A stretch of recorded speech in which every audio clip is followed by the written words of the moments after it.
కల్కి తర్వాత తెలుగు సినిమా ప్రేక్షకులందరూ విపరీతంగా ఎదురు చూస్తున్నటువంటి మూవీ దేవర అని చెప్పుకోవచ్చు. ఆ తర్వాత అంటే లైన్ లో ఆర్డర్ లో వరుసగా ఓజీ ఉంది, పుష్ప 2 ఉంది, గేమ్ చేంజర్ ఇవన్నీ కూడా ఉన్నాయి. ప్రస్తుతానికి మహేష్ బాబు సినిమాలు ఏమీ లేవు కాబట్టి. సో ఓవరాల్ గా మన ఈ సంవత్సరం 2024 సంవత్సరం చూసుకుంటే one of the major key role play చేయబోయేటువంటి సినిమా తెలుగు ఇండస్ట్రీలో దేవర ఒకటిగా ఉంటుంది.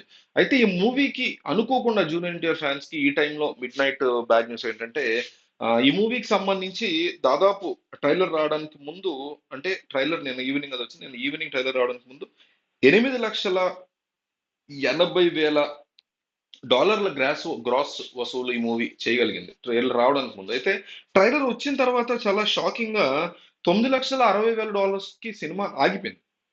మీకు అర్థమైందా? Pre release I mean pre sales బాగానే వచ్చినాయి అని వేసుకుంటున్నారులే కానీ పోస్టర్స్ 1 మిలియన్ కి దగ్గర పడుతూ ఆగిపోయినటువంటి సిచ్యువేషన్ ఉంది ఈ సినిమాకి.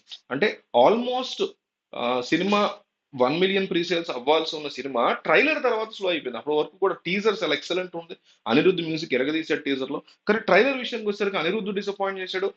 ఆచార్యతో కంపారిజన్స్ వరుసగా పడిపోతున్నాయి. కొరటాల శివ తన తప్పు నుంచి తాను నేర్చుకోలేదా? ఆచార్య లాంటి ఒక బిగ్గెస్ట్ డెబకిల్ నుంచి, biggest disaster utter flop movie నుంచి ఏం నేర్చుకోలేదా? సేమ్ రామ్ చరణ్ ఎట్లయితే సోను సూద్ బ్యాక్ డ్రాప్ ఉందో ఇక్కడ మళ్ళీ ఫాదర్ ఎన్టీఆర్ తో సైఫ్ అలీ ఖాన్ బ్యాక్ డ్రాప్ పెట్టేశాడు కదా. అసలు ఏం చేయాలనుకుంటున్నాడు? అక్కడ పాదఘట్టము, ఇక్కడ సముద్రం మట్టం లాగా చాలా నార్మల్ గా చేసేసారు ఏంటి? చాలా సాదా సీదా స్టోరీని ఆ సముద్రపు బ్యాక్ డ్రాప్ పెట్టి, కానీ హై ఆక్టెన్ యాక్షన్ సీక్వెన్సెస్ ఉన్నాయి.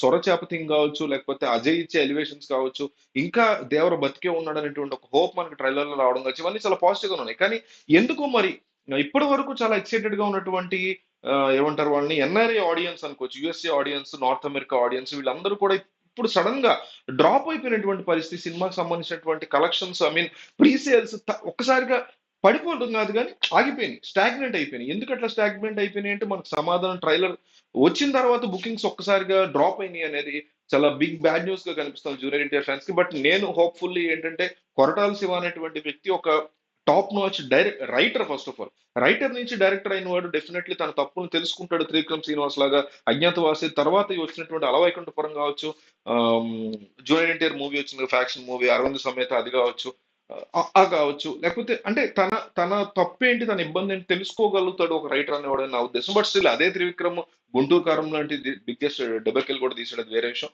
సో ఓవరాల్ గా చూసుకుంటే ఈ మూవీ హిట్ అవుతుందా ఫ్లాప్ అవుతుందా అనేది పక్కన పెడితే ట్రైలర్ యొక్క ఇంపాక్ట్ ఇట్లా ఉండడం అనేది ఇండియన్ ఆడియన్స్ కి మేబీ ఇండియాలో కాస్త కలెక్షన్స్ ప్రీ సేల్స్ పర్వాలేదు అనిపించినా కూడా యుఎస్ లో ఒక్కసారిగా ఆగిపోవడం అనేది బిగ్గెస్ట్ మార్కెట్ ఈ రోజు ఏ హీరోకైనా కూడా. మీకు మొన్న వచ్చిన స్త్రీ 2 అనేటువంటి శ్రద్ధా కపూర్ హర్రర్ మూవీ కూడా English market, Hindi market, mean to say USA market అనేది చాలా చాలా ఇంపార్టెంట్ మార్కెట్. అట్లాంటి మార్కెట్ ఒక్కసారిగా ట్రైలర్ వచ్చాక డౌన్ అయింది అనేది బిగ్ బ్యాడ్ న్యూస్ కింద ఉంది జూనియర్ ఎన్టీఆర్ ఫ్యాన్స్ కి అయితే ప్రస్తుతానికి. సో ఈ అంశం మీద మీకేమనిపిస్తుంది ఏంటనేది కింద ఒకసారి కామెంట్ చేయండి.